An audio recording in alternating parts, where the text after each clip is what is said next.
Olá, amigos! Estamos em Taquaraçu de Minas, na região metropolitana de Belo Horizonte. Estamos chegando ao Engenho do Coronel, que produz uma cachaça muito boa, eu já conheço, e agora também começou a produzir gin. Isso mesmo, vamos conhecer um alambique de gin, a bebida do momento do Brasil. Vamos lá? Não esqueça de marcar que gostou do vídeo. Se não estiver inscrito, se inscreva no canal. Acione o sininho para ser avisado sempre que publicarmos novos vídeos e envie o link para seus amigos que gostam de bebidas de qualidade.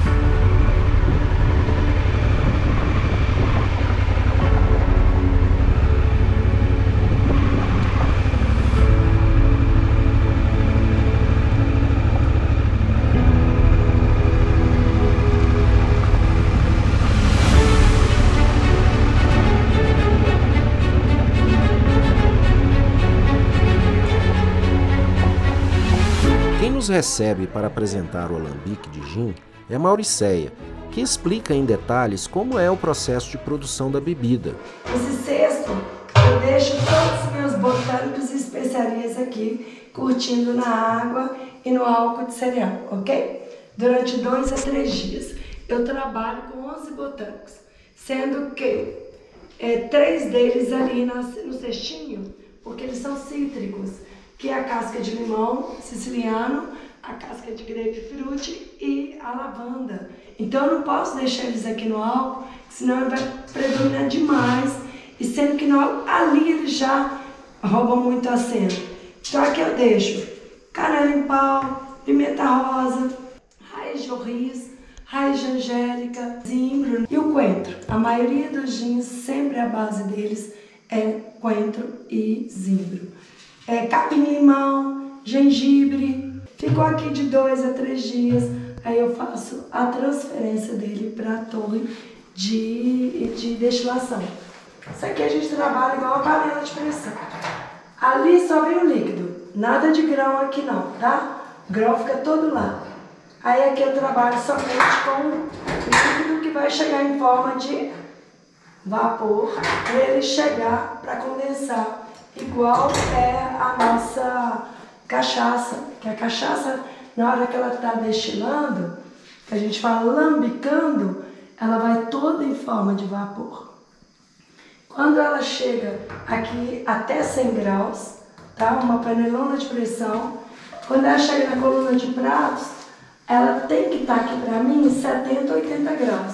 Se eu não tenho 70, 80 graus, se eu tenho, começou a descer, eu tenho 60 graus aqui, ele volta, destila de novo e vem, bum, aí ele tá 80 graus. 80 graus aqui, aí ele tem força para mandar para essa coluna. O que é isso aqui? Essa coluna é que vai realmente deixar começar a cair meu gin. Que eu tenho que estar resfriando, porque ela esquenta muito. Se esquenta muito, o meu gin não consegue cair, ele só fica aqui. Aí ele vai ficando só aqui, ele não consegue descer em forma de condensação. Aí eu tenho que toda hora vir, aí vai ser uma água ali. Essa água, ela vai resfriar essa coluna. Então o gin começa a pingar aqui pra mim, aí a cabeça eu recolho, tiro a cabeça, mais ou menos 1 litro, reservo para uma outra, se eu quiser... álcool de borrifação. Se eu quiser jogar na próxima redestilação, posso usar, não tem problema algum. É um álcool concentrado, 85 graus. Aí aqui é o reservatório, que ele cai para mim, dos 50 litros da primeira panela, ele cai para mim aqui a 23, 24.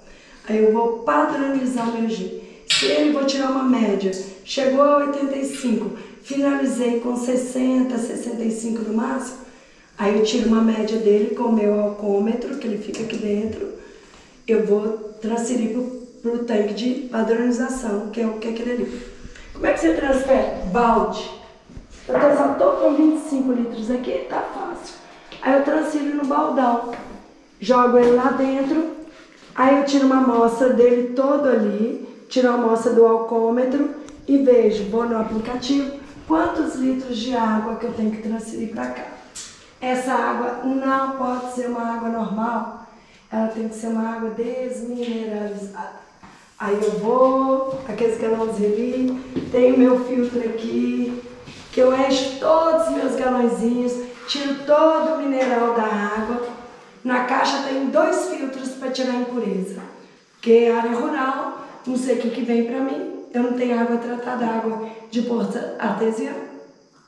Além dos filtros, eu tenho esse que tira o mineral da água. Por que eu tenho que tirar o mineral da água? Senão meu gin vai ficar turvo. Aí eu padronizo, jogo ali devagar toda a água que está aqui no gin. Aí eu preciso desses 24, eu preciso de 22, mais ou menos.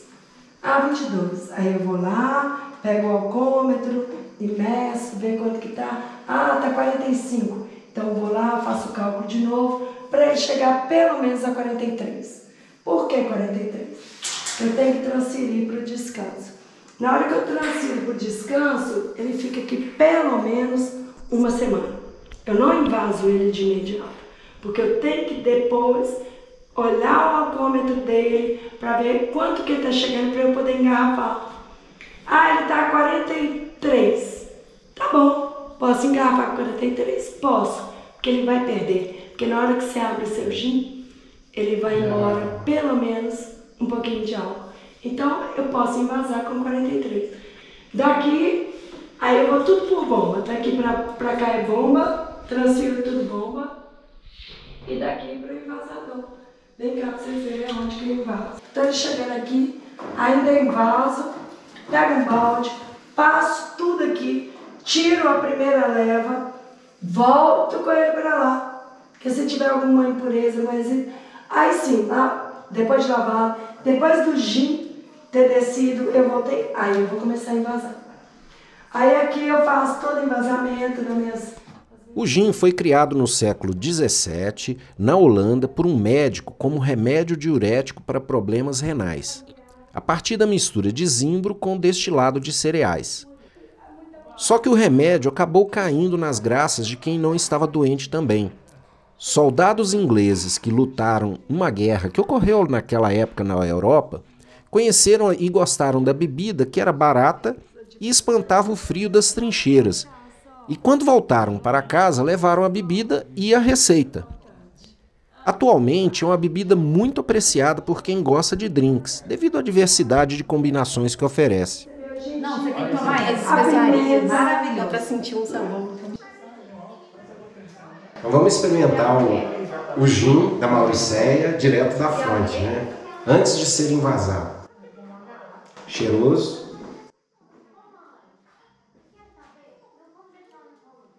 Muito gostoso. Ele desce suave. Bom. Né? E aí dá para sentir alguns sabores, né? Meu paladar não é muito apurado, mas dá para sentir, né? Eu percebi claramente algumas especiarias que são utilizadas, principalmente o zimbro. Isso. O zimbro. Boa, joga ali dentro. Aqui.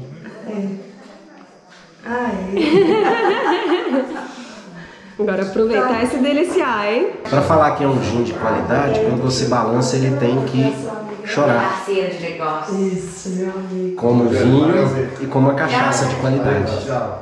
Muito bom. Depois de conhecer o processo de produção de gin, Emiliano Vital, proprietário do Engenho do Coronel, nos apresentou as instalações onde é armazenada e envelhecida a cachaça produzida na propriedade.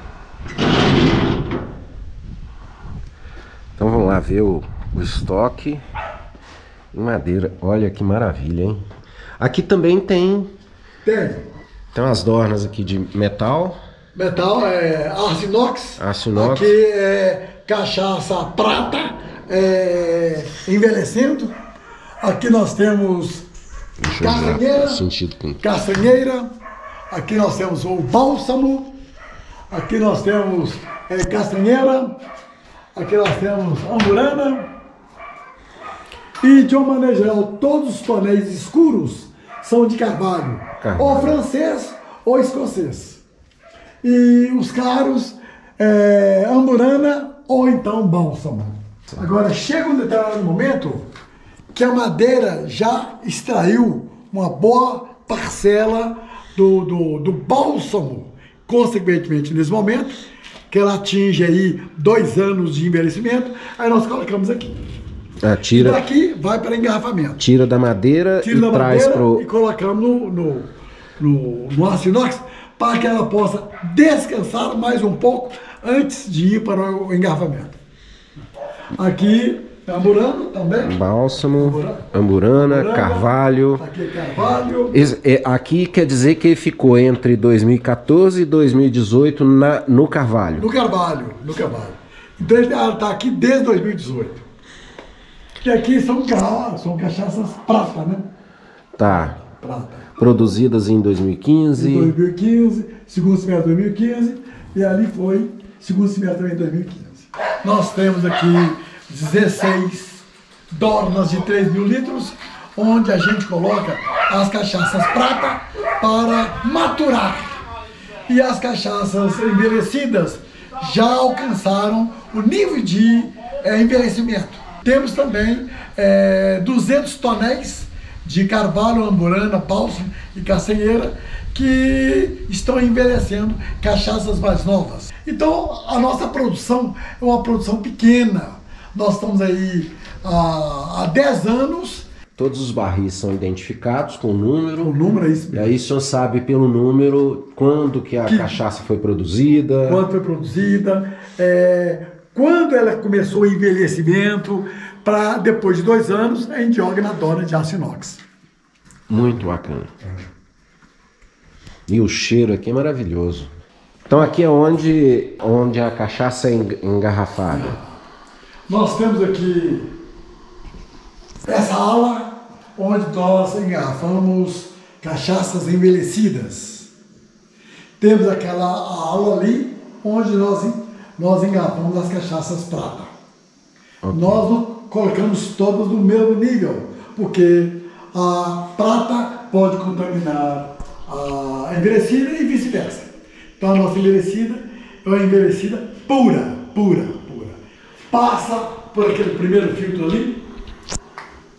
Aquele primeiro filtro é o filtro de minerais. E esse aqui de impurezas de uma maneira geral. Ok.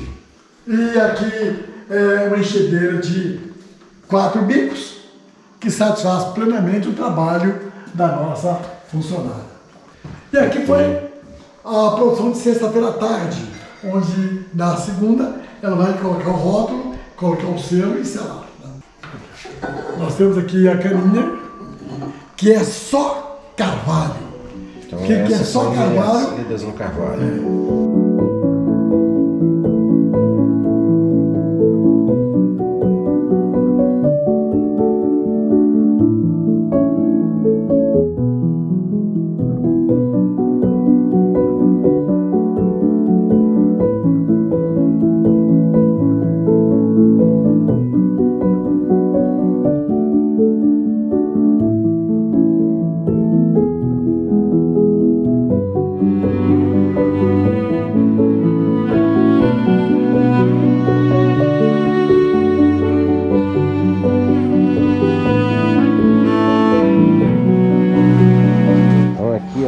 Moia a cana. Tá. Isso aqui é um decantador. Aí fica deitado aqui, decanta e aqui vai o caldo para a fermentação. Ah, tá. E aí ele vai fermentar nas dornas lá embaixo. Nas dornas aqui embaixo. Vê? Vamos lá. Isso aqui não está lavado. A última vez que eu lavei isso aqui foi outubro do ano passado, tá? Tudo aço inox. Então ela é moída lá em cima e cai aqui. Cai aqui. Aqui eu faço a padronização. A padronização é um Brix, uma quantidade de açúcar denominada 15. Depois que está a 15, eu meço a temperatura do caldo. Que variedade de cana é essa? São 2 canas cujas mudas eu comprei na Embrapa, em 7 Lagoas. A Embrapa define a cana por números. E agora já esqueci os números. Que é número de 6 dígitos, gravar não tem jeito. Não.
finalizar, ele nos chamou para uma prosa na cozinha da casa para degustar a cachaça do coronel e escutar um pouco da sua história. Como é que foi que começou o gosto pela cachaça pro senhor? Aos 12 anos, eu fui trabalhar na mercearia Lima, em Valadares. E eu tinha o costume de português, se minha mãe era portuguesa, de, no almoço, uma colherzinha, ou de vinho ou de cachaça. E aos sábados chegavam os fazendeiros com vários garrafões de cachaça, punham no balcão para vender para o meu patrão, que chamava Lima, Paulo Lima. E depois de um tempo, eu virei para o Paulo Lima, para o senhor Paulo, né? Eu falei, senhor Paulo, eu poderia aprovar? Uai, Mili, você gosta de cachaça? Não. A minha mãe me dá uma colherzinha todos os dias para a gente tomar. É costume português. Ah, tudo bem, tá. Então prova aí. Então, provei. Ô, São Paulo, mas que cachaça ruim, hein? Você entende de cachaça, Mili? Não, eu não entendo não, mas que ela é ruim, é. Aí tá. Aí chegou lá um advogado, grande freguês. São Paulo, manda o Mili levar lá em casa pra mim, 5 de açúcar, e naquela época tudo era pesado. Até a banha de porco era pesada, E falei, mas o Mili tá muito ocupado, vou mandar outro. Não, eu não quero outro, eu quero o Mili. Que o Mili sobe, vai até lá no meu andar, ajuda minha esposa a organizar lá na despensa e tal.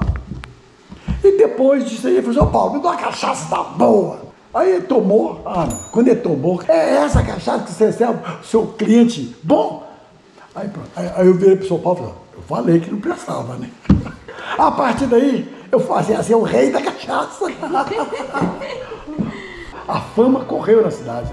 Aí meu pai resolveu montar um boteco. Como eu era muito conhecido, eu comprava tudo, todas as mercadorias, punha no boteco do pai e saí da Mercearia Lima e fui trabalhar com meu pai.